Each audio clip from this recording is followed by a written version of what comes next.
अयोध्या कांड। श्री राम का राजा को उपालंभ देते हुए कैकेयी से कौशल्या आदि के अनिष्ट की आशंका बताकर लक्ष्मण को अयोध्या लौटाने के लिए प्रयत्न करना, लक्ष्मण का श्री राम के बिना अपना जीवन असंभव बताकर वहां जाने से इनकार करना, फिर राम का उन्हें वनवास की अनुमति देना। उस वृक्ष के नीचे पहुंचकर आनंद प्रदान करने वालों में श्रेष्ठ श्री राम ने सायंकाल की संध्या उपासना करके लक्ष्मण से इस प्रकार कहा।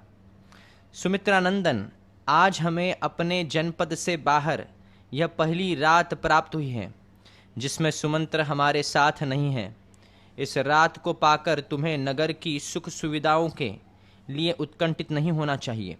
लक्ष्मण, आज से हम दोनों भाइयों को आलस्य छोड़कर रात में जागना होगा, क्योंकि सीता के योगक्षेम हम दोनों के ही अधीन हैं। सुमित्रानंदन, यह रात हम लोग किसी तरह पत्तों की शैया बनाकर उसे भूमि पर बिछाकर उस पर किसी तरह सो लेंगे। जो बहुमूल्य शैया पर सोने के योग्य थे वे श्री राम भूमि पर ही बैठकर सुमित्रा कुमार लक्ष्मण से ये शुभ बातें कहने लगे। लक्ष्मण, आज महाराज निश्चय ही बड़े दुख से सो रहे होंगे, परंतु कैकेयी सफल मनोरथ होने के कारण बहुत संतुष्ट होगी। कहीं ऐसा ना हो कि रानी कैकेयी भरत को आया देख राज्य के लिए महाराज को प्राणों से भी वियुक्त कर दे। महाराज का कोई रक्षक न होने के कारण वे इस समय अनाथ हैं, बूढ़े हैं और उन्हें मेरे वियोग का सामना करना पड़ा है। उनकी कामना मन में ही रह गई तथा वे कैकेयी के वश में पड़ गए हैं। ऐसी दशा में वे बेचारे अपनी रक्षा के लिए क्या करेंगे। अपने ऊपर आए हुए इस संकट को और राजा की मति भ्रांति को देखकर मुझे ऐसा प्रतीत होता है कि अर्थ और धर्म की अपेक्षा काम का ही गौरव अधिक है।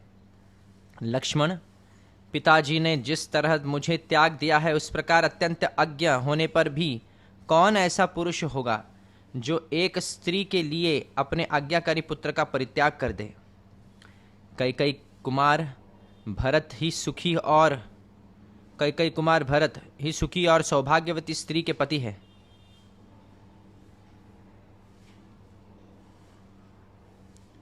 जो अकेले ही हृष्टपुष्ट मनुष्यों से भरे हुए कौशल देश का सम्राट की भांति पालन करेंगे। पिताजी अत्यंत वृद्ध हो गए हैं और मैं वन में चला आया हूँ। ऐसी दशा में केवल भरत ही समस्त राज्य के श्रेष्ठ सुख का उपभोग करेंगे। सच है, जो अर्थ और धर्म का परित्याग करके केवल काम का अनुसरण करता है वह उसी प्रकार महाराज दशरथ पड़े हैं। सौम्य, मैं समझता हूँ कि महाराज दशरथ के प्राणों का अंत करने, मुझे देश निकाला देने और भरत को राज्य दिलाने के लिए ही कैकेयी इस राजभवन में आई थी। इस समय भी सौभाग्य के मद से मोहित हुई कैकेयी मेरे कारण कौशल्या और सुमित्रा को कष्ट पहुंचा सकती है। हम लोगों के कारण तुम्हारी माता सुमित्रा देवी को बड़े दुख के साथ वहां रहना पड़ेगा। अतः लक्ष्मण, तुम यहीं से कल प्रातः अयोध्या को लौट जाओ। मैं अकेला ही सीता के साथ दंडक वन को जाऊंगा। तुम वहां मेरी असहाय माता कौशल्या के सहायक हो जाओगे। धर्मज्ञ लक्ष्मण, कैकेयी के कर्म बड़े खोटे हैं। वह द्वेषवश अन्याय भी कर सकती है, तुम्हारी और मेरी माता को जहर भी दे सकती हैं।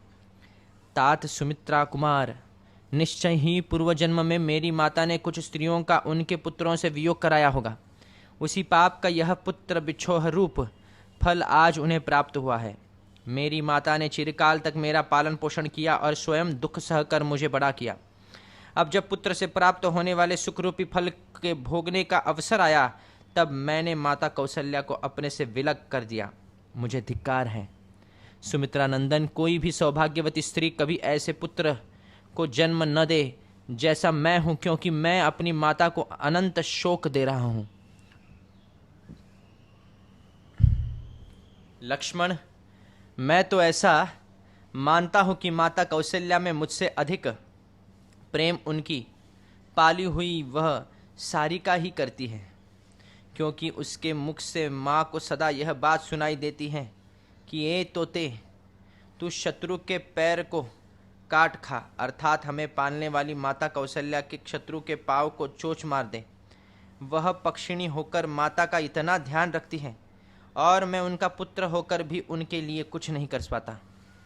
शत्रु दमन, जो मेरे लिए शोक मग्न रहती हैं, मंदभागिनी सी हो रही है और पुत्र का कोई फल न पाने के कारण निपुति सी हो गई है, उस मेरी माता को कुछ भी उपकार न करने वाले मुझ जैसे पुत्र से क्या प्रयोजन है।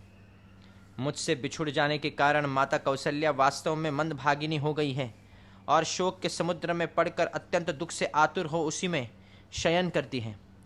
लक्ष्मण, यदि मैं कुपित हो जाऊं तो अपने बाणों द्वारा अकेला ही अयोध्यापुरी तथा समस्त भूमंडल को निष्कंटक बनाकर अपने अधिकार में कर ले, परंतु पारलौकिक हित साधन में बल पराक्रम कारण नहीं होता है, इसलिए मैं ऐसा नहीं कर रहा हूँ। निष्पाप लक्ष्मण, मैं अधर्म और पारलोक के भय से डरता हूँ, इसलिए आज अयोध्या के राज्य पर अपना अभिषेक नहीं कराता हूँ। यह तथा और भी बहुत सी बातें कहकर श्री राम ने उस निर्जन वन में करुणाजनक विलाप किया। तत्पश्चात वे उस रात में चुपचाप बैठ गए। उस समय उनके मुख पर अश्रुओं की धारा बह रही थी और दीनता छा रही थी। विलाप से निवृत्त होने पर श्री राम ज्वाला रहित अग्नि और वेग शून्य समुद्र के समान शांत प्रतीत होते थे। उस समय लक्ष्मण ने उन्हें आश्वासन देते हुए कहा, अस्त्रधारियों में श्रेष्ठ श्री राम, आपके निकल आने से निश्चय ही आज अयोध्या पूरी चंद्रहीन रात्रि के समान निस्तेज हो गई है। पुरुषोत्तम श्री राम, आप जो इस तरह संतप्त हो रहे हैं, यह आपके लिए कदापि उचित नहीं है। आप ऐसा करके सीता को और मुझको भी खेद में डाल रहे हैं। रघुनंदन, आपके बिना सीता और मैं दोनों 2 घड़ी भी जीवित नहीं रह सकते, ठीक उसी तरह जैसे जल से निकाला हुआ मत्स्य नहीं जीता है। शत्रुओं को ताप देने वाले रघुवीर, आपके बिना आज मैं न तो पिताजी को, न भाई शत्रुघ्न को, न माता सुमित्रा को और न स्वर्ग लोक को भी देखना चाहता हूँ। तदनंतर वहाँ बैठे हुए धर्मवत्सल सीता और श्री राम ने थोड़ी ही दूर पर वटवृक्ष के नीचे लक्ष्मण द्वारा सुंदर ढंग से निर्मित हुई शैया देखकर उसी का आश्रय लिया, अर्थात वे दोनों वहाँ जाकर सो गए। शत्रुओं को संताप देने वाले रघुनाथ जी ने इस प्रकार वनवास के प्रति आदरपूर्वक कहे हुए लक्ष्मण के अत्यंत उत्तम वचनों को सुनकर स्वयं भी दीर्घकाल के लिए वनवास रूप धर्म को स्वीकार करके संपूर्ण वर्षों तक लक्ष्मण को अपने साथ वन में रहने की अनुमति दे दी। तदनंतर उस महान निर्जन वन में रघुवंश की वृद्धि कराने वाले वे दोनों महाबली वीर पर्वत शिखर पर विचरने वाले 2 सिंहों के समान कभी भय और उद्वेग को नहीं प्राप्त हुए।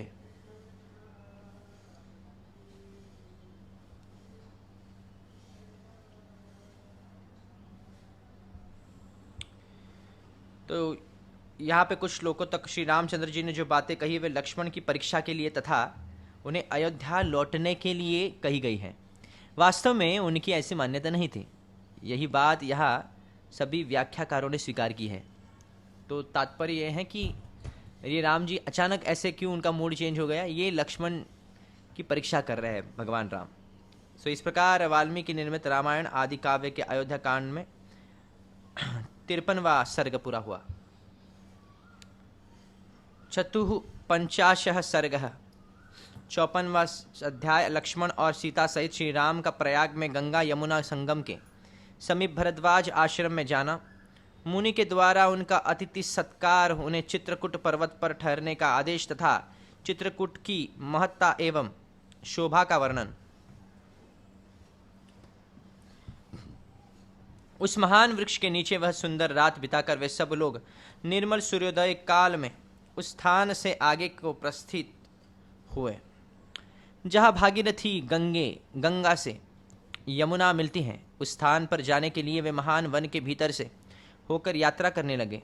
वे तीनों यशस्वी यात्री मार्ग में जहाँ तहाँ जो पहले कभी देखने में नहीं आए थे ऐसे अनेक प्रकार के भूभाग तथा मनोहर प्रदेश देखते हुए आगे बढ़ रहे थे। सुखपूर्वक आराम से उठते बैठते यात्रा करते हुए उन तीनों ने फूलों से सुशोभित भांति भांति के वृक्षों का दर्शन किया।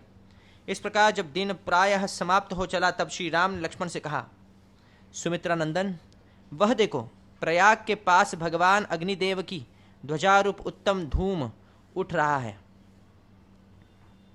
मालूम होता है कि मुनिवर भरद्वाज ही हैं।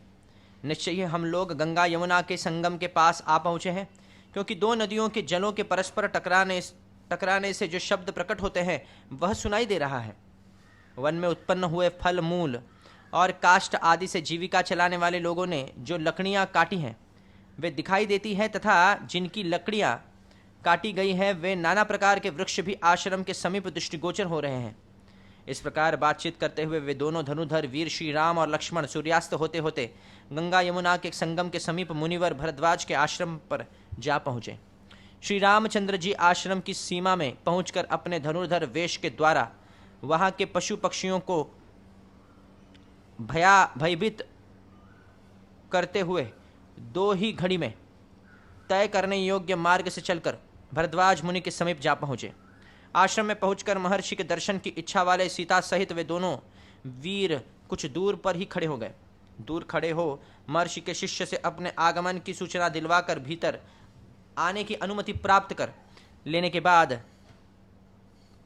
पर्णशाला में प्रवेश करके उन्होंने तपस्या के प्रभाव से तीनों कालों की सारी बातें देखने की दिव्य दृष्टि प्राप्त कर लेने वाले एकाग्र चित्त तथा तीक्ष्ण व्रतधारी महात्मा भरद्वाज ऋषि का दर्शन किया, जो अग्निहोत्र करके शिष्यों से घिरे हुए आसन पर विराजमान थे।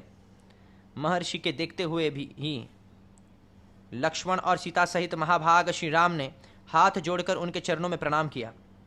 तत्पश्चात लक्ष्मण के बड़े भाई श्री रघुनाथ जी ने उनसे इस प्रकार अपना परिचय दिया। भगवान, हम दोनों राजा दशरथ के पुत्र हैं। मेरा नाम राम और इनका लक्ष्मण है, तथा ये विदेहराज जनक की पुत्री और मेरी कल्याणमयी पत्नी सती साध्वी सीता है, जो निर्जन तपोवन में भी मेरे साथ देने के लिए आई है। पिता की आज्ञा से मुझे वन की ओर आते देख ये मेरे प्रिय अनुज भाई सुमित्रा कुमार लक्ष्मण भी वन में ही रहने का व्रत लेकर मेरे पीछे पीछे चले आए हैं। भगवान, इस प्रकार पिता की आज्ञा से हम तीनों तपोवन में जाएंगे और वहाँ फल मूल का आहार करते हुए धर्म की ही आचरण करेंगे। परम बुद्धिमान राजकुमार श्री राम का वह वचन सुनकर धर्मात्मा भरद्वाज मुनि ने उनके लिए आतिथ्य सत्कार के रूप में एक गौ तथा अर्ध जल समर्पित किया। उन तपस्वी महात्मा ने उन सबको नाना प्रकार के अन्न, रस और जंगली फल मूल प्रदान किए। साथ ही उनके ठहरने के लिए स्थान की भी व्यवस्था की। महर्षि के चारों ओर मृग, पक्षी और ऋषि मुनि बैठते थे और उनके बीच में विराजमान थे। उन्होंने अपने आश्रम पर अतिथि रूप में पधारे हुए श्री राम का स्वागत पूर्वक सत्कार किया। उनके उस सत्कार को ग्रहण करके श्री रामचंद्र जी ने जब आसन पर विराजमान हुए तब भरद्वाज जी ने उनसे यह धर्मयुक्त वचन कहा। कुकुत्स्थ कुलभूषण श्री राम, मैं इस आश्रम पर दीर्घकाल से तुम्हारे शुभ आगमन की प्रतीक्षा कर रहा हूँ। आज मेरा मनोरथ सफल हुआ है। मैंने यह भी सुना है कि तुम्हें अकारण ही वनवास दे दिया गया है। गंगा और यमुना इन दोनों महानदियों के संगम के पास का यह स्थान बड़ा ही पवित्र और एकांत है। यहाँ की प्राकृतिक घटा भी मनोरम है, अतः तुम यही सुखपूर्वक निवास करो। भरद्वाज मुनि के ऐसा कहने पर समस्त प्राणियों के हित में तत्पर रहने वाले रघुकुल नंदन श्री राम ने इन शुभ वचनों के द्वारा उन्हें उत्तर दिया। भगवान, मेरे नगर और जनपद के लोग यहाँ से बहुत निकट पड़ते हैं, अतः मैं समझता हूँ कि यहाँ मुझसे मिलना सुगम समझकर लोग इस आश्रम पर मुझे और सीता को देखने के लिए प्रायः आते जाते रहेंगे। इस कारण यहाँ निवास करना मुझे ठीक नहीं जान पड़ता। भगवान, किसी एकांत प्रदेश में आश्रम के योग्य उत्तम स्थान देखिए, सोचकर बताइए, जहाँ सुख भोगने के योग्य विदेह राजकुमारी जानकी प्रसन्नता पूर्वक रह सके। श्री रामचंद्र जी का यह शुभ वचन सुनकर महामुनि भरद्वाज जी ने उनके उद्देश्य की सिद्धि का बोध करने वाली बात कही। तात, यहाँ से 10 कोस, अन्य व्याख्या के अनुसार 30 कोस, यहाँ पे 10 कोस की दूरी पर एक सुंदर और महर्षियों द्वारा सेवित परम पवित्र पर्वत है, जिस पर तुम्हें निवास करना होगा। उस पर बहुत से लंगूर विचरते रहते हैं। वहाँ वानर और रीछ भी निवास करते हैं। वह पर्वत चित्रकूट नाम से विख्यात है और गंधमादन के समान मनोहर है। तो यहाँ पे रीछ यानी भालू और वानर यहाँ पे बहुत सारे लोग बहुत तादाद में होते हैं चित्रकूट में।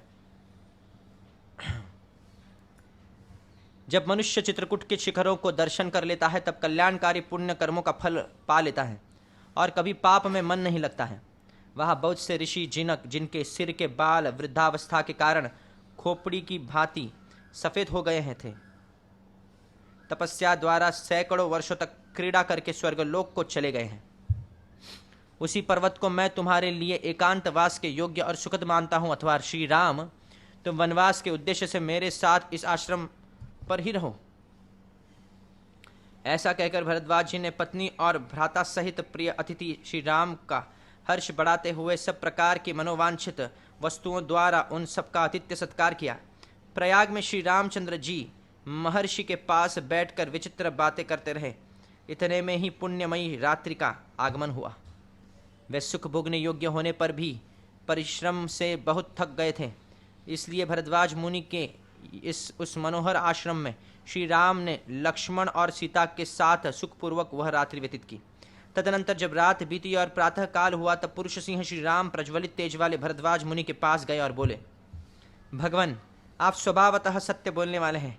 आज हम लोगों ने आपके आश्रम में बड़े आराम से रात बिताई है। अब आप हमें आगे के गंतव्य स्थान पर जाने के लिए आज्ञा प्रदान करें। रात बीतने और सवेरा होने पर श्री राम के इस प्रकार पूछने पर भरद्वाज जी ने कहा, महाबली श्री राम, तुम मधुर फल मूल से संपन्न चित्रकूट पर्वत पर जाओ। मैं उसी को तुम्हारे लिए उपयुक्त निवास स्थान मानता हूँ। वह सुविख्यात चित्रकूट पर्वत नाना प्रकार के वृक्षों से हरा भरा है। वह बहुत से किन्नर और सर्प निवास करते हैं। मोरों के कलरवों से वह और भी रमणीय प्रतीत होता है। बहुत से गजराज उस पर्वत का सेवन करते हैं। तुम वहीं चले जाओ। वह पर्वत परम पवित्र, रमणीय तथा बहुसंख्यक फल मूलों से संपन्न है। वह झुंड के झुंड हाथी और हिरण वन के भीतर विचरते रहते हैं। रघुनंदन, तुम उन सबको प्रत्यक्ष देखोगे। मंदाकिनी नदी, अनेकानेक जलस्रोत, पर्वत शिखर गुफा, कंदरा और झरने भी तुम्हारे देखने में आएंगे। वह पर्वत सीता के साथ विचरते हुए तुम्हारे मन को आनंद प्रदान करेगा। हर्ष में भरे हुए टिट्टिभ और कोकिलों के कलरवों द्वारा वह पर्वत यात्रियों का मनोरंजन सा करता है। तो यहाँ टिट्टिभ जो पक्षी है, टिट्टिहरी या फिर कुररी से भी जाना जाता है। वह परम सुखद एवं कल्याणकारी है। मदमत्त मृगों और बहुसंख्यक मत वाले हाथियों ने उसकी रमणीयता को और बढ़ा दिया है। तुम उसी पर्वत पर जाकर डेरा डालो और उसमें निवास करो।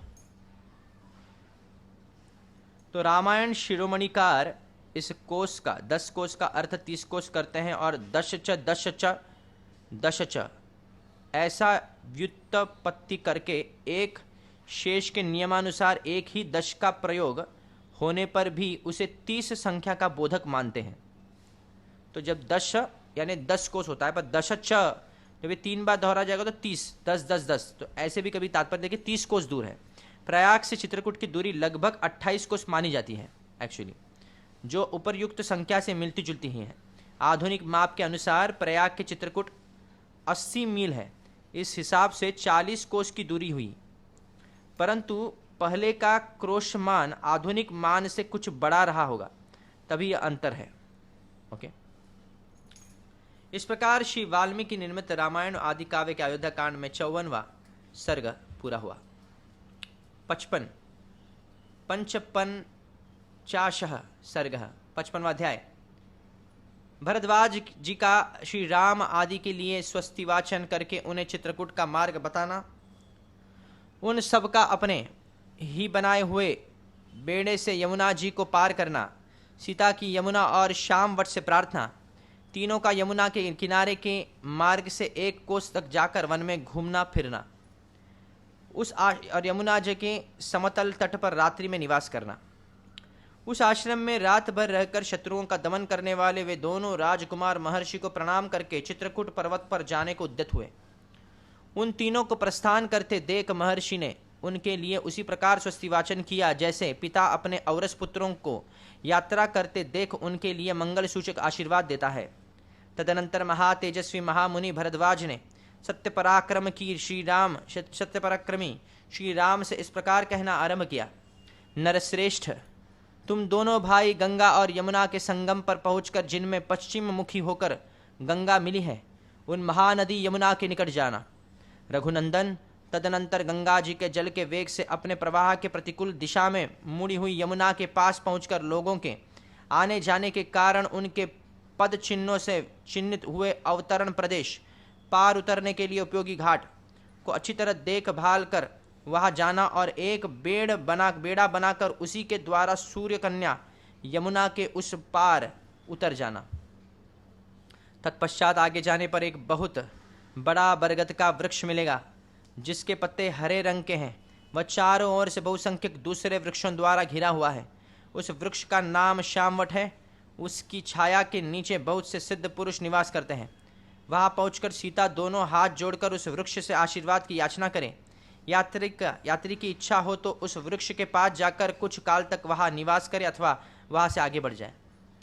श्यामवट से 1 कोस दूर जाने पर तुम्हें नील वन का दर्शन होगा। वहां सल्लकी और बेर के भी पेड़ मिले हुए हैं। यमुना के तट पर उत्पन्न हुए बांसों के कारण वह और भी रमणीय दिखाई देता है। यह वही स्थान है जहाँ से चित्रकूट को रास्ता मार्ग जाता है। मैं उस मार्ग से कई बार गया हूँ।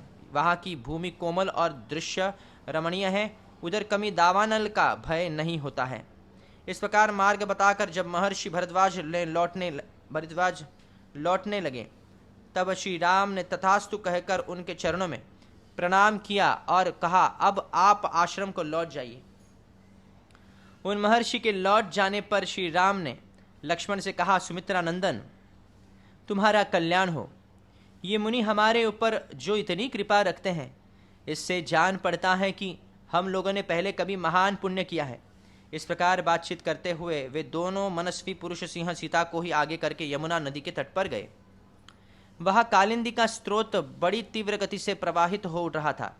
वहाँ पहुंचकर वे इस चिंता में पड़े कि कैसे नदी को पार किया जाए, क्योंकि वे तुरंत ही यमुना जी के जल को पार करना चाहते थे।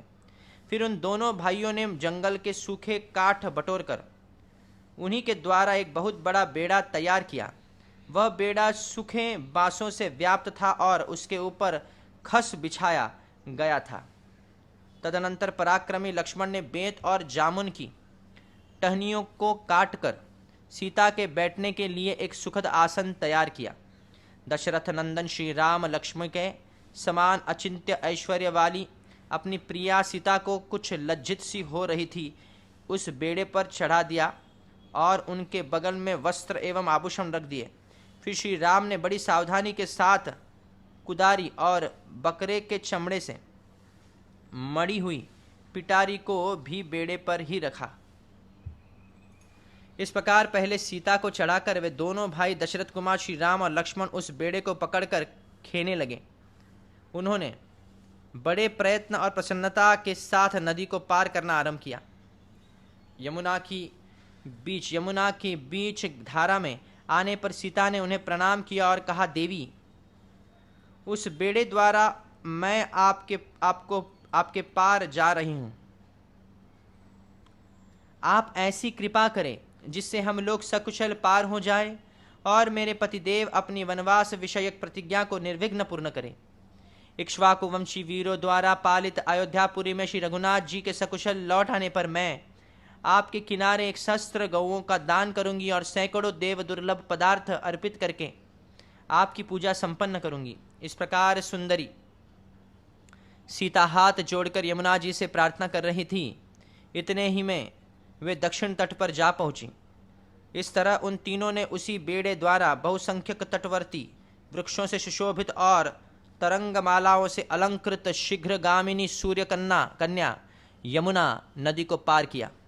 पार उतरकर उन्होंने बेड़े को तो वही तट पर छोड़ दिया और यमुना तटवर्ती वन से प्रस्थान करके वे हरे हरे पत्तों से सुशोभित शीतल छाया वाले श्याम वट के पास जा पहुँचे। वट के समीप पहुंचकर विदेह नंदिनी सीता ने उसे मस्तक झुकाया और इस प्रकार कहा, महावृक्ष आपको नमस्कार है। आप ऐसी कृपा करें जिससे मेरे पतिदेव अपने वनवास विषयक व्रत को पूर्ण करें तथा हम लोग वन से सकुशल लौटकर माता कौशल्या तथा यशस्विनी सुमित्रा देवी का दर्शन कर सकें। इस प्रकार कहकर मनस्वी ने सीता ने हाथ जोड़े हुए उस वृक्ष की परिक्रमा की।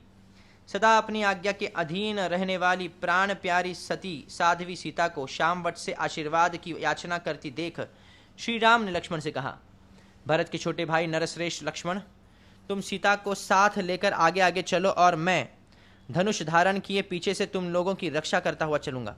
विदह कुल नंदिनी जनक दुलारी सीता जो जो फल या फूल मांगे अथवा जिस वस्तु को पाकर इनका मन प्रसन्न रहे वह सब इन्हें देते रहो।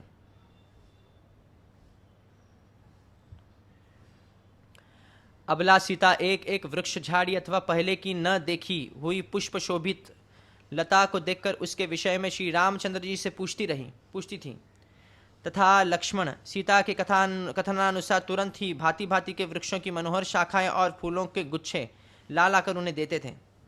उस समय जनक राज किशोरी सीता विचित्र वालुका और जल राशि से सुशोभित तथा हंस और सारसों के कलनाद से मुखरित यमुना नदी को देखकर बहुत प्रसन्न होती थी।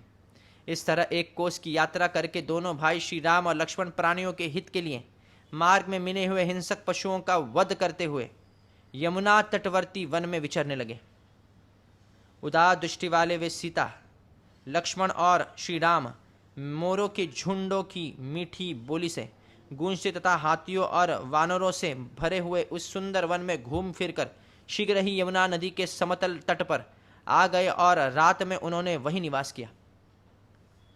इस प्रकार श्री वाल्मीकि निर्मित रामायण आदि काव्य के अयोध्या कांड में 55वां सर्ग पूरा हुआ।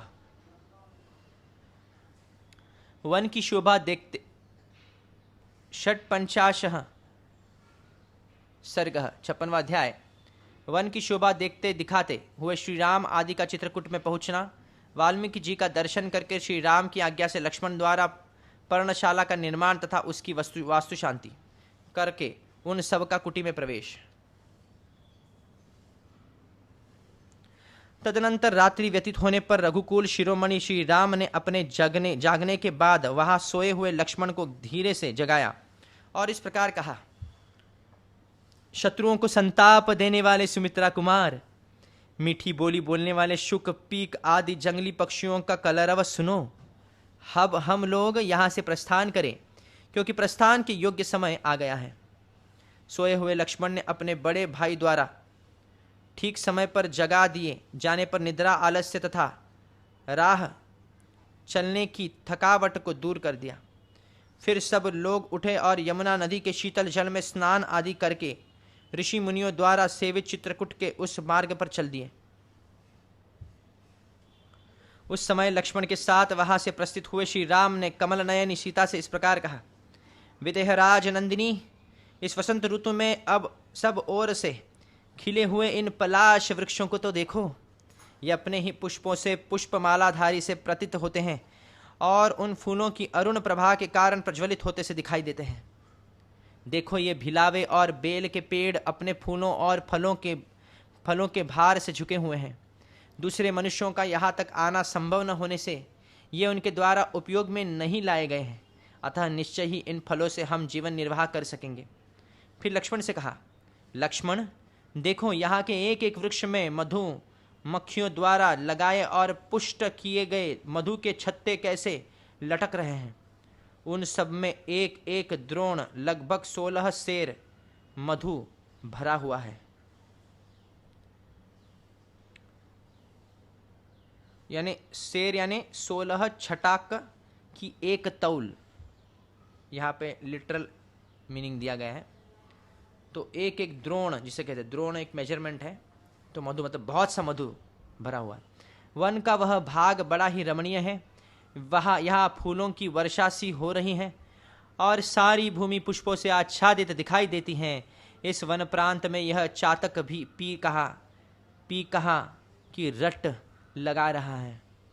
उधर वह मोर बोल रहा है, मानी पपीहे की बात का उत्तर दे रहा हो। यह रहा चित्रकूट पर्वत, इसका शिखर बहुत ऊंचा है। झुंड के झुंड हाथी उसी ओर जा रहे हैं और वहाँ बहुत से पक्षी चहक रहे हैं। तात, जहाँ की भूमि समतल है और जो बहुत से वृक्षों से भरा हुआ है, चित्रकूट के उस पवित्र कानन में हम लोग बड़े आनंद से विचरेंगे। सीता के साथ दोनों भाई श्री राम और लक्ष्मण पैदल ही यात्रा करते हुए यथा समय रमणीय एवं मनोरम पर्वत चित्रकूट पर जा पहुँचे। वह पर्वत नाना प्रकार के पक्षियों से परिपूर्ण था। वह फल मूलों की बहुतायत थी और स्वादिष्ट जल पर्याप्त मात्रा में उपलब्ध होता था।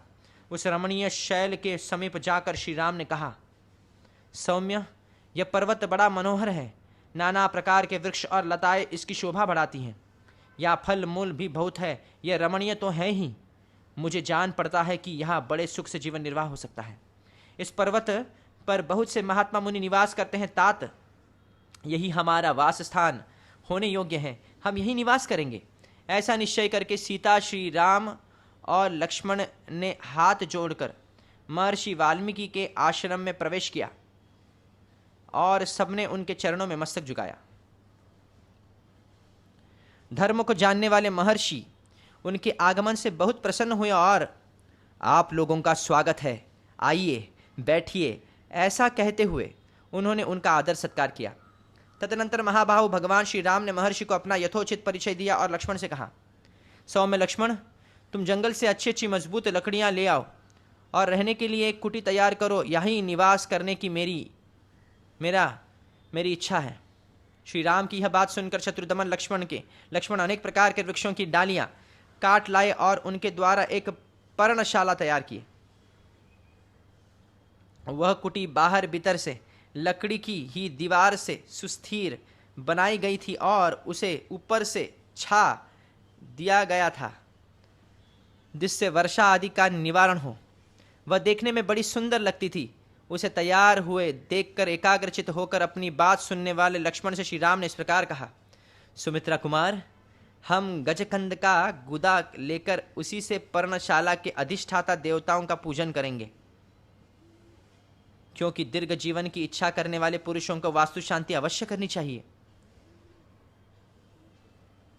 कल्याणदर्शी लक्ष्मण, तुम गजकंद नामक कंद को उखाड़कर या खोदकर शीघ्र यहाँ ले आओ, क्योंकि शास्त्रोक्त विधि का अनुष्ठान हमारे लिए आवश्यक कर्तव्य है। तुम धर्म का ही सदा चिंतन किया करो। भाई की इस बात को समझकर शत्रुवीरों का वध करने वाले लक्ष्मण ने उनके कथनानुसार कार्य किया। तब श्री राम ने पुनः उनसे कहा, लक्ष्मण, इस गजकंद को पकाओ, हम पर्णशाला के अधिष्ठाता देवताओं का पूजन करेंगे। जल्दी करो, यह सौम्य मुहूर्त है और यह दिन भी ध्रुव संज्ञक है, अतः इसी में यह शुभ कार्य होना चाहिए। प्रतापी सुमित्रा कुमार लक्ष्मण ने पवित्र और काले छिलके वाले गजकंद को उखाड़कर प्रज्वलित आग में डाल दिया।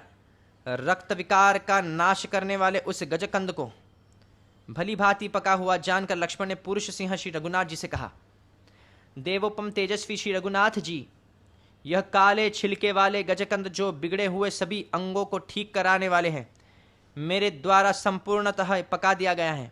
अब आप वास्तु देवताओं का यजन कीजिए, क्योंकि आप इस कर्म में कुशल हैं। सद्गुण संपन्न तथा जप कर्म के ज्ञाता श्री रामचंद्र जी ने स्नान करके शौच, संतोष आदि नियमों के पालन पूर्वक संक्षेप से उन सभी मंत्रों का पाठ एवं जप किया जिनसे वास्तु यज्ञ की पूर्ति हो जाती है। समस्त देवताओं का पूजन करके पवित्र भाव से श्री राम ने पर्णकुटी में प्रवेश किया। उस समय अमित तेजस्वी श्री राम के मन में बड़ा आह्लाद हुआ। तत्पश्चात बलि, वैश्वदेव कर्म, रुद्रयाग तथा वैष्णव याग करके श्री राम ने वास्तु दोष की शांति के लिए मंगल पाठ किया। नदी में विधि पूर्वक स्नान करके न्यायतः गायत्री आदि मंत्रों का जप करने के अनंतर श्री राम ने पश्च सुना आदि दोषों की शांति के लिए उत्तम बलि कर्म संपन्न किया।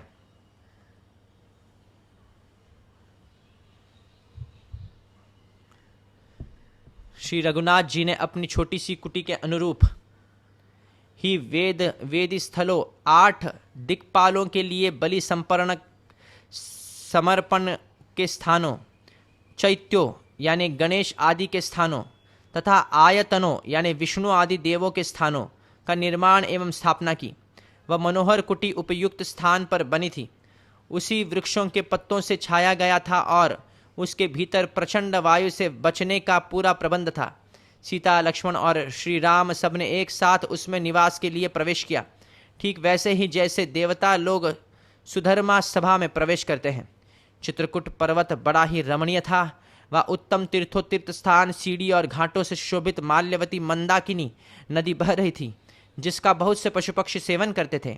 उस पर्वत और नदी का सानिध्य पाकर श्री रामचंद्र जी की बड़ा हर्ष और आनंद हुआ।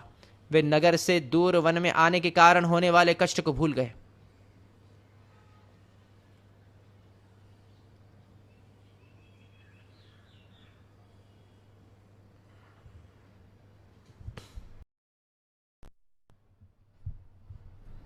यहाँ अयनेयम मांसम का अर्थ है गजकंद नामक कंद, विशेष का गुदा।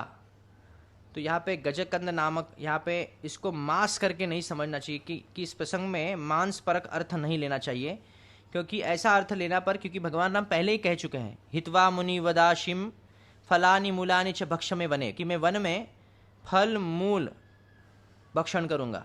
ये भी क्लियर है। इसलिए भगवान राम जो है, रामो द्विर ना भी भाषते, वो दो तरह की बात कभी नहीं राम जी करते। एक बार जो कह दिया वह अटल है। इस कथन के अनुसार श्री राम की प्रतिज्ञा टलने वाली नहीं है।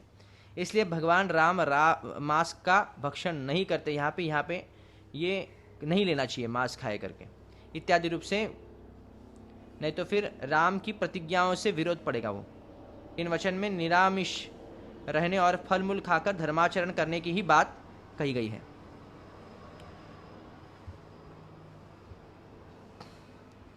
इस प्रकार श्री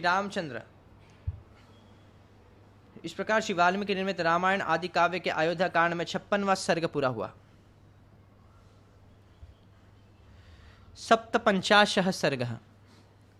सुमंत्र का अयोध्या को लौटना, उनके मुख से श्री राम का संदेश सुनकर, यानी 57वां अध्याय, सुमंत्र का अयोध्या को लौटना, श्री राम का संदेश सुनाकर पूर्ववासियों का विलाप, राजा दशरथ और कौशल्या की मूर्छा तथा अंतपुर की रानियों का आर्तनाद। इधर जब श्री राम गंगा के दक्षिण तट पर उतर गए, तब गुह दुख से व्याकुल हो सुमंत्र के साथ बड़ी देर तक बातचीत करता रहा। इसके बाद वह सुमंत्र को साथ ले अपने घर को चला गया। श्री रामचंद्र जी का प्रयाग में भरद्वाज के आश्रम पर जाना, मुनि के द्वारा सत्कार पाना तथा चित्रकूट पर्वत पर पहुंचना, ये सब वृत्तांत शुंगवेर के निवासी गुप्तचरों ने देखे और लौटकर गुह की इन बातों से अवगत कराया। इन सब बातों को जानकर सुमंत्र गुह से विदा ले अपने उत्तम घोड़ों को रथ में जोत कर अयोध्या की ओर ही लौट पड़े। उस समय उनके मन में बड़ा दुख हो रहा था।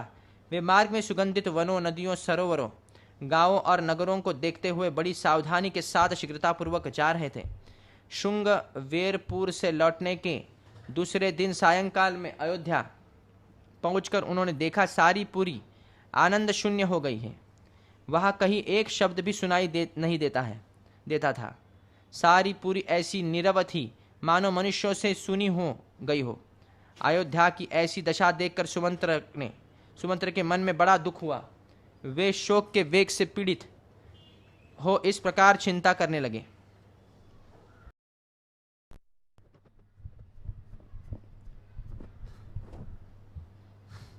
कहीं ऐसा तो नहीं हुआ कि श्री राम के विरह जनित संताप के दुख से व्यथित हो हाथी, घोड़े, मनुष्य और महाराज सहित सारी अयोध्यापुरी शोक अग्नि से दग्ध हो गई हो।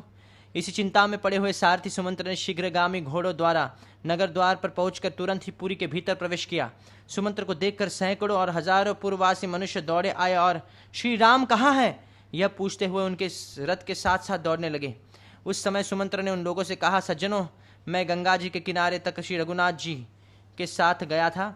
वहाँ से उन धर्मनिष्ठ महात्मा ने मुझे लौट जाने की आज्ञा दी, अतः मैं उनसे विदा लेकर वहाँ लौट आया हूँ। वे तीनों व्यक्ति गंगा के उस पार चले गए। यह जानकर सब लोगों के मुख पर अश्रुओं की धारा बहें चली। अहो, हमें धिक्कार है, ऐसा कहकर वे लंबी सांसें खींचते हुए हा राम की पुकार मचाते हुए जोर जोर से करुण क्रंदन करने लगे। सुमंत्र ने उनकी बातें सुनी। वे झुंड के झुंड खड़े होकर कह रहे थे, हाय, निश्चय ही हम लोग मारे गए, क्योंकि अब हम यहाँ श्री रामचंद्र जी को नहीं देख पाएंगे। दान, यज्ञ, विवाह तथा बड़े बड़े सामाजिक उत्सवों के समय अब हम धर्मात्मा श्री राम को अपने बीच में खड़ा हुआ नहीं देख सकेंगे। अमुक पुरुष के लिए कौन सी वस्तु उपयोगी है, क्या करने से उसका प्रिय होगा और किस किस वस्तु से उसे सुख मिलेगा, इत्यादि बातों का विचार करते हुए श्री रामचंद्र जी पिता की भांति उस नगर का पालन करते थे। बाजार के बीच से निकलते समय सारथी के कानों में स्त्रियों के रोने की आवाज सुनाई दी, जो महलों की खिड़कियों में बैठकर श्री राम के लिए ही संतप्त ही विलाप कर रही थी। राजमार्ग के बीच से जाते हुए सुमंत्र ने कपड़े से अपना मुंह ढक लिया। वे रथ लेकर उसी भवन की ओर गए जहां राजा दशरथ मौजूद थे। राजमहल के पास पहुंचकर वे शीघ्र ही रथ से उतर पड़े और भीतर प्रवेश करके बहुत से मनुष्यों से भरी हुई 7 ढोड़ियों को पार कर गए। धनियों की अट्टालिकाओं, सतमंजिले मकानों तथा राजभवनों में बैठी हुई स्त्रियां सुमंत्र को लौटा हुआ देख श्री राम के दर्शन से वांछित होने के दुख से दुर्बल हो हाहाकार कर उठी। उनके कज्जल आदि से रहित बड़े बड़े नेत्र आंसुओं के वेग में डूबे हुए थे। वे स्त्रियां अत्यंत आर्त होकर अव्यक्त भाव से एक दूसरी की ओर देख रही थी। तदनंतर राजमहलों में जहां तहां से श्री राम के शोक से संतप्त हुई राजा दशरथ की रानियों के मंद स्वरों में कहे गए वचन सुनाई पड़े। ये सारथी सुमंत्र श्री राम के साथ यहाँ से गए थे और उनके बिना ही यहाँ लौटे हैं। ऐसी दशा में करुण क्रंदन करती हुई कौशल्या को ये क्या उत्तर देंगे? मैं समझती हूँ जैसे जीवन दुख जनित है, निश्चय ही उसी प्रकार इसका नाश भी सुकर नहीं है। तभी तो न्यायतः प्राप्त हुए अभिषेक को त्याग कर पुत्र के वन में चले जाने पर भी कौशल्या अभी तक जीवित है। रानियों की वह सच्ची बात सुनकर शोक से दग्ध से होते हुए सुमंत्र ने सहसा राजभवन में प्रवेश किया। 8वीं ढोड़ी में प्रवेश करके उन्होंने देखा राजा एक श्वेत भवन में बैठे और पुत्र शोक से मलिन, दीन एवं आतुर हो रहे हैं। सुमंत्र ने वहां बैठे हुए महाराज के पास जाकर उन्हें प्रणाम किया और उन्हें श्री रामचंद्र जी की कही हुई बातें जो की त्यों सुना दी। राजा ने चुपचाप ही वह सुन लिया। सुनकर उनका हृदय द्रवित व्याकुल हो गया। फिर वे श्री राम के शोक से अत्यंत पीड़ित हो मूर्छित होकर पृथ्वी पर गिर पड़े। महाराज के मूर्छित हो जाने पर सारा अंतपुर दुख से व्यतीत हो उठा। राजा के पृथ्वी पर गिरते ही सब लोग दोनों बाहें उठाकर जोर जोर से चित्कार करने लगे। उस समय कौशल्या ने सुमित्रा की सहायता से अपने गिरे हुए पति को उठाया और इस प्रकार कहा, महाभाग, ये सुमंत्र जी दुष्कर कर्म करने वाले श्री राम के दूत होकर उनका संदेश लेकर वनवास से लौटे हैं। आप इनसे बात क्यों नहीं करते हैं? रघुनंदन, पुत्र को वनवास देना अन्याय है। यह अन्याय करके आप लज्जित क्यों हो रहे हैं? उठिए, आपको अपने सत्य के पालन का पुण्य प्राप्त हो। जब आप इस तरह शोक करेंगे तब आपको सहायकों का समुदाय भी आपके साथ ही नष्ट हो जाएगा। देव, आप जिसके भय से सुमंत्र जी से श्री राम का समाचार नहीं पूछ रहे हैं, वह कई यहाँ मौजूद नहीं है, अतः निर्भय होकर बात कीजिए ना। महाराज से ऐसा कहकर कौशल्या का गला भर आया। आंसुओं के कारण उनसे बोला नहीं गया और वे शोक से व्याकुल होकर तुरंत ही पृथ्वी पर गिर पड़ी। इस प्रकार विलाप करते हुए कौशल्या को भूमि पर पड़ी देख और अपने पति की मूर्छित दशा पर दृष्टिपात करके सभी रानियां उन्हें चारों ओर से घेर कर रोने लगी। अंतपुर से उठे हुए इस आर्तनाद को देख सुनकर नगर के बड़े बूढ़े और जवान पुरुष रो पड़े। सारी स्त्रियां भी रोने लगी। वह सारा नगर उस समय सब ओर से पुनः शोक से व्याकुल हो उठा।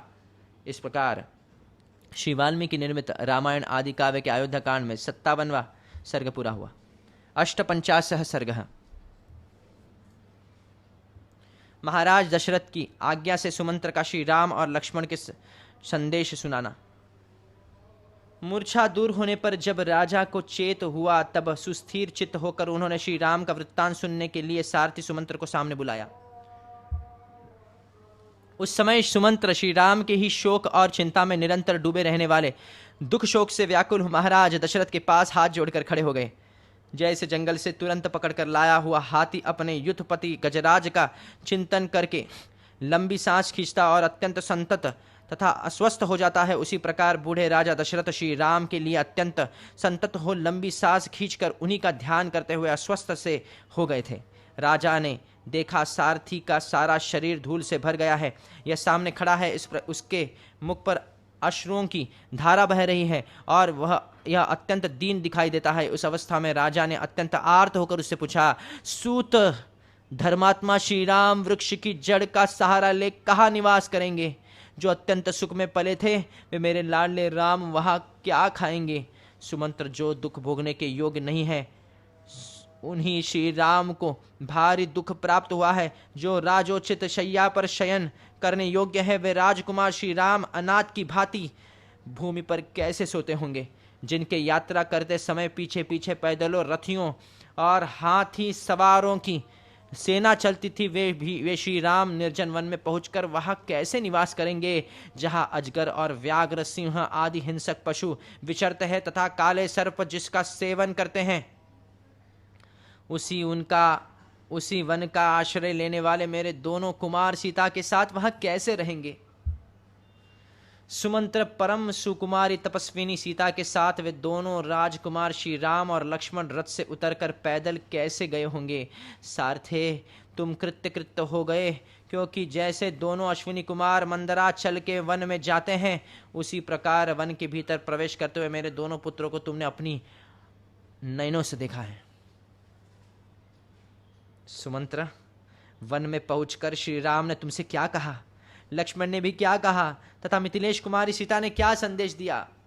सूत, तुम श्री राम के बैठने, सोने और खाने पीने से संबंध रखने वाली बातें बताओ। जैसे स्वर्ग से गिरे हुए राजा ययाति सत्पुरुषों के बीच में उपस्थित होने पर सत्संग के प्रभाव से पुनः सुखी हो गए थे, उसी प्रकार तुम जैसे साधु पुरुष के मुख से पुत्र का वृत्तांत सुनने से मैं सुखपूर्वक जीवन धारण कर सकूंगा। महाराज के इस प्रकार पूछने पर सारथी सुमंत्र ने अश्रुओं से रुंधी हुई गदगद वाणी द्वारा उनसे कहा, महाराज, श्री रामचंद्र जी ने धर्म का ही निरंतर पालन करते हुए दोनों हाथ जोड़कर और मस्तक झुकाकर कहा है, सूत, तुम मेरी ओर से आत्मज्ञानी तथा वंदनीय मेरे महात्मा पिता के दोनों चरणों में प्रणाम कहना तथा अंतपुर में सभी माताओं को मेरे आरोग्य का समाचार देते हुए उनसे विशेष रूप से मेरा यथोचित प्रणाम निवेदन करना। इसके बाद मेरी माता कौशल्या से मेरा प्रणाम करके बताना कि मैं कुशल से हूँ और धर्म पालन में सावधान रहता हूँ। फिर उनको मेरा यह संदेश सुनाना कि माँ, तुम सदा धर्म में तत्पर रहकर यथा समय अग्निशाला के सेवन, अग्निहोत्र कार्य में संलग्न रहना। देवी महाराज को देवता के समान मानकर उनके चरणों की सेवा करना। अभिमान और मान को त्याग कर सभी माताओं के प्रति समान बर्ताव करना, उनके साथ हिल मिल कर रहना। अम्बे, जिसमें राजा का अनुराग है उस कैकई को भी श्रेष्ठ मानकर उसका सत्कार करना। कुमार भरत के प्रति राजोचित बर्ताव करना। राजा छोटी उम्र के हो तो भी वे आदरणीय ही होते हैं, इस राजधर्म को याद रखना। कुमार भरत से भी मेरा कुशल समाचार बताकर उनसे मेरी ओर से कहना, भैया, तुम सभी माताओं के प्रति न्यायोचित बर्ताव करते रहना। इक्ष्वाकुकुल का आनंद बढ़ाने वाले महाभाव भरत से यह भी कहना चाहिए कि युवराज पद पर अभिषिक्त होने के बाद भी तुम राज्य सिंहासन पर विराजमान पिताजी की रक्षा एवं सेवा में संलग्न रहना। राजा बहुत बूढ़े हो गए हैं और ऐसा मानकर तुम उनका विरोध न करना, उन्हें राज सिंहासन से न उतारना। युवराज पद पर भी प्रतिष्ठित रहकर उनकी आज्ञा का पालन करते हुए ही जीवन निर्वाह करना। फिर उन्होंने नेत्रों से बहुत आंसू बहाते हुए मुझसे भरत से कहने के लिए ही यह संदेश दिया, भरत, मेरी पुत्रवत्सला माता को अपनी ही माता के समान समझना। मुझसे इतना ही कहकर महाबाहु महायशस्वी कमल नयन श्री राम बड़े वेग से अश्रुओं की वर्षा करने लगे। परंतु लक्ष्मण उस समय अत्यंत कुपित हो लंबी सांस खींचते हुए बोले, सुमंत्र जी, किस अपराध के कारण महाराज ने इन राजकुमार श्री राम को देश से निकाल दिया है?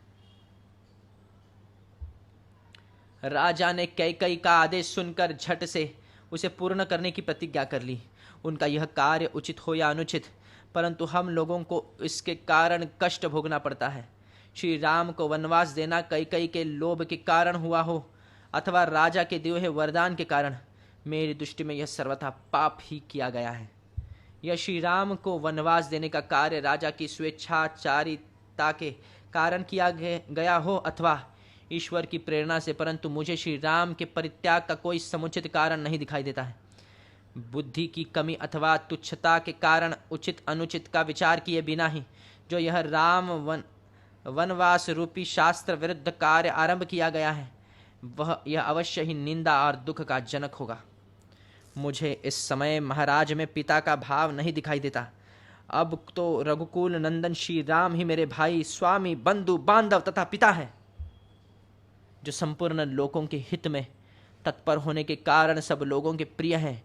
उन श्री राम का परित्याग करके राजा ने जो यह क्रूरतापूर्ण पाप कृत्य किया है, इसके कारण जब संसार उनमें कैसे अनुरत रह सकता है। अब उनमें राजोचित गुण कहाँ रह गया है, जिनमें समस्त प्रजा का मन रमता है। उन धर्मात्मा श्री राम को देश से निकाल कर समस्त लोगों का विरोध करने के कारण अब वे कैसे राजा हो सकेंगे। महाराज तपस्विनी जनक नंदिनी सीता को लंबी किसी भूत का आवेश हो गया है हो, वे भूली सी जान पड़ती थी। ऐसे अभी सुमंत्र कह रहे हैं, महाराज तपस्विनी जनक नंदिनी सीता तो लंबी किसी भूत का आवेश हो गया हो, वे भूली सी जान पड़ती थी। उन यशस्विनी राजकुमारी ने पहले कभी ऐसा संकट नहीं देखा था। वे पति के ही दुख से दुखी होकर रो रही थी। उन्होंने मुझसे कुछ भी नहीं कहा। मुझे इधर आने के लिए उद्यत देख वे सूखे मुंह से पति की ओर देखते हुए सहसा अश्रु बहाने लगी थी। इसी प्रकार लक्ष्मण की भुजाओं से सुरक्षित श्री राम उस समय हाथ जोड़े खड़े थे। उनके मुख पर अश्रुओं की धारा बह रही थी। मनस्विनी सीता भी रोती हुई कभी आपके इस रथ की ओर देखती थी और कभी मेरी ओर। इस